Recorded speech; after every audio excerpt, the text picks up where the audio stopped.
સુરતના સચિનના ખંભાસલા ગામના ખેડૂતની દારૂ પીવાની લતનો લાભ ઉઠાવી તેની જમીનના વેચાણના દસ્તાવેજ પર સહીઓ કરાવી જમીન પચાવી પાડવાનો કારસો રચ્યો હોવાની ફરિયાદ સચિન પોલીસ મથકમાં નોંધાઈ હતી। આ અંગે જાણવા મળતી વિગતો મુજબ સચિનના ખંભાસલા ગામમાં રહેતા રાકેશ ભરતભાઈ પટેલ કે જેમની ઉંમર 49 વર્ષ છે, તેઓ ખેતી કામ કરીને પોતાના પરિવારનું ગુજરાન ચલાવે છે। તેઓની એક કિંમતી જમીન survey number 11/3 block number 16 survey number 60/2 61/1 block number 94 વાળી જમીન પોતાની માલિકીની આવેલી છે। ખેડૂત રાકેશ ભરતભાઈ પટેલની દારૂ પીવાની લતનો ગેરફાયદો ઉઠાવીને દેવર્ષી ઉર્ફે દેવાંગ અનુપમ નાયકે રાકેશ પટેલને એવી વાત કરી હતી કે નરેન્દ્ર મોદી સરકાર તરફથી ખેડૂતોને ઓછા વ્યાજ દરની લોન આપવામાં આવી રહી છે। જો તમારે લોન લેવી હોય તો હું તમને લોન અપાવી દઉં તેવી વાતો કરી હતી અને બાદમાં બીજા એક આરોપી પૂના મેરા ભરવાડ સાથે બેંકના મોટા અધિકારી તરીકે પરિચય કરાવ્યો હતો। આ ઉપરાંત કામરેજ લઈ જઈને વાતચીત કરી હતી। એક ઓફિસમાં કૃષ્ણા પારેખ અને અંકિત શાહ પણ બેઠા હતા। તે પછી થોડા સમય બાદ દેવર્ષી નાયક અને અંકિત શાહ રાકેશ પટેલના ઘરે આવીને અમુક કાગળો પર તેની અને તેની માતાની સહીઓ કરાવીને લઈ ગયા। જોકે અવારનવાર દેવર્ષી રાકેશ પટેલને અલગ અલગ જગ્યાએ લઈ જઈને દારૂ પીવડાવી દેતો હતો અને લોનના પેપર્સના નામે જમીનના કાગળો પર સહીઓ લેવાનું શરૂ કરી દીધું। પછી એક સ્પેશિયલ એકાઉન્ટ ખોલાવવું પડશે તેમ કહીને નકલી બેંક અધિકારી પૂના ભરવાડ પાસે લઈ ગયા હતા।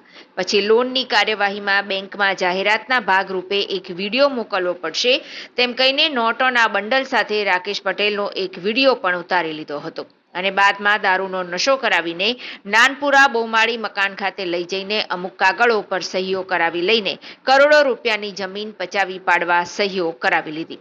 આ પછી જ્યારે રાકેશ પટેલને જાણ થઈ ત્યારે એક આરોપી ભાવેશ કિશોર પટેલે એવી ધમકી આપી કે મારી ગાડીમાં ₹50 લાખ છે તે લઈ લે, લડવાથી કોઈ ફાયદો થવાનો નથી। આ બાબતે રાકેશ ભરતભાઈ પટેલે સચિન પોલીસ મથકમાં ફરિયાદ નોંધાવતા આજે પોલીસે બે આરોપીઓ કૃષ્ણા હર્ષદ પારેખ કે જેઓ બારડોલી રહે છે અને જીતેન્દ્ર ગણપત પટેલ કે જેઓ Gokul row house Rander main road Palanpur Patiya રહે છે તેમની ધરપકડ કરી હતી। 120B 34 અને ગુજરાત જમીન પચાવી પાડવા પર પ્રતિબંધ અધિનિયમ 2020ની કલમ 3, 4 અને 5 મુજબનો એક લેન્ડ ગ્રેબિંગનો ગુનો દાખલ થયેલ છે। આ ગુનાના જે ફરિયાદી છે એમનું નામ છે રાકેશભાઈ ભરતભાઈ પટેલ।